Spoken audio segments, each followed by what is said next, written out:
I feel like those kind of things are the real, tangible, important things that the FBI needs to be.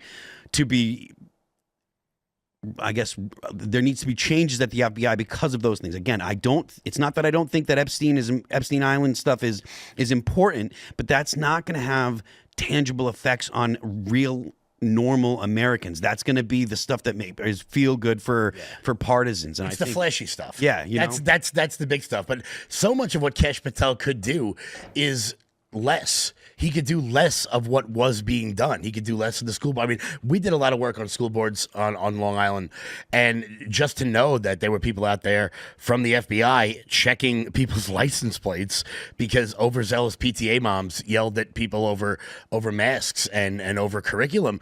That's terrifying to me, particularly when, look, there are bad people in this country. There are, they should be going after those people. They should be going after the people distributing bad stuff online, we'll say. You can take that however you want. There's so much stuff that they could be doing. Just revert that. And I think that's what Kash has talked a lot about, putting them out in the field and making them actual cops again, arresting actual bad guys. Phil, I think you're right that it's hyper-partisan to appeal to, like, we're going to uncover who's on the Epstein flight logs and we're going to tell you about Diddy, like what's on the Diddy tapes. Like that's hyper-partisan, but it's also chronically online. Like normies don't think or care about those things. Yeah. So I agree with you on that. And something I've noticed, I think ever since the election, is that there's been a lot more reporting on school shootings and school shooting plots. Not only ones that ended up being executed, but ones that were stopped. There was a recent one, I forget which state, but there was a plot by yet another trans-identifying teenager to shoot up a school. And this is what you hear every time that headline comes out, is like the FBI was aware of this person and foiled the plot. But perhaps they were responsible for grooming that person in the first place into incriminating themselves. Can you expand on that? Would you go and articulate what you mean by grooming? Do you think that the FBI is actually involved in trying to... I mean, they're interested in convicting people, and to do that, I think they want to get into contact with these people online and probably radicalize them, but also get them to say incriminating things so that they can, stop the crime that they were planning, which they never would have planned in the first place had it not been for the influence of federal agents who are contacting them. I mean, it wouldn't be the first time that's happened. Also offering to supply them with illegal firearms. Well, we saw that at things like Ruby Ridge. We saw that at the Gretchen Whitmer plot where 9 out of the 12 guys were FBI agents. Mm-hmm. So if they spent a little bit more time, even if we're not talking nefarious, known to the FBI. All right, well, then maybe you should put 3 people on them and leave the school boards alone, and then maybe we could foil those plots. Maybe we could get those obviously very sick kids help before the plot gets, brought into fruition. And it's I just feel like the allocation of the resources of the FBI have been so used in the wrong way. Can they stop infiltrating right-wing groups? Like, they're obsessed with it. Can they or will they? I mean. Will they, now that Kash Patel is in charge? I don't know.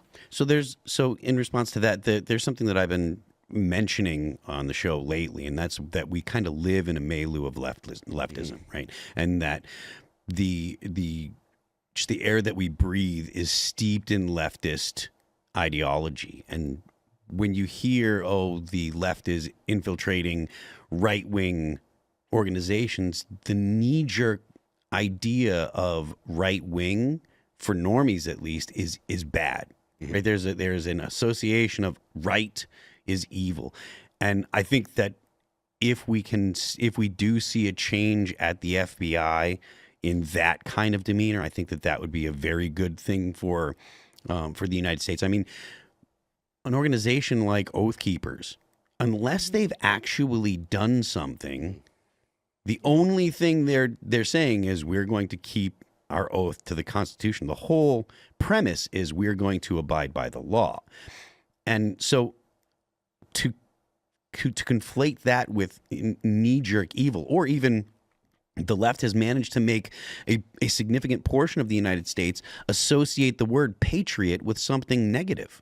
Oh, yeah, absolutely. And it's so, we've been talking a lot about this over the last several weeks, not only with the FBI, but with all the nonprofit stuff that goes on. Organizations like the ACLU, organizations like the Southern Poverty Law Center. I'm on a Southern Poverty Law Center list. And to me, I'm just like, I don't know what I did to get on it. I don't know why I'm on it, but I've been denied jobs because of this stuff. Yeah, it's wild. When somebody first sent it to me, it was literally over the school board stuff. That's exactly what it was. So I want to know. I know Josh Hawley has talked about this with the SPLC, like figuring out where they're getting their funding from, who's paying for this, how much of it's coming from for example, a USAID that gets funneled through a nonprofit that goes to an NGO that goes to another nonprofit. That stuff, if the FBI was really going to look into that, figuring out why it is that a nonprofit tied to Stacey Abrams somehow got $2 billion. If the FBI wanted to investigate those sorts of financial crimes, I think that would go a long way in stopping that machine that you're talking about from just equating right wing with bad. No matter what. I mean, the way they smear people, just, he's on the right, like a Rogan or Tim or anybody. And it's like, no, they're not. Like, not traditionally. Not Mike Pence would not think anybody in this room is on the right. George Bush wouldn't think any of us are on the right. But sure enough, he might. Maybe. A lot's on the right. Thanks for checking out this clip from Timcast IRL. Make sure to watch the show live Monday through Friday at 8 p.m. Subscribe to this channel, and we will see you all there.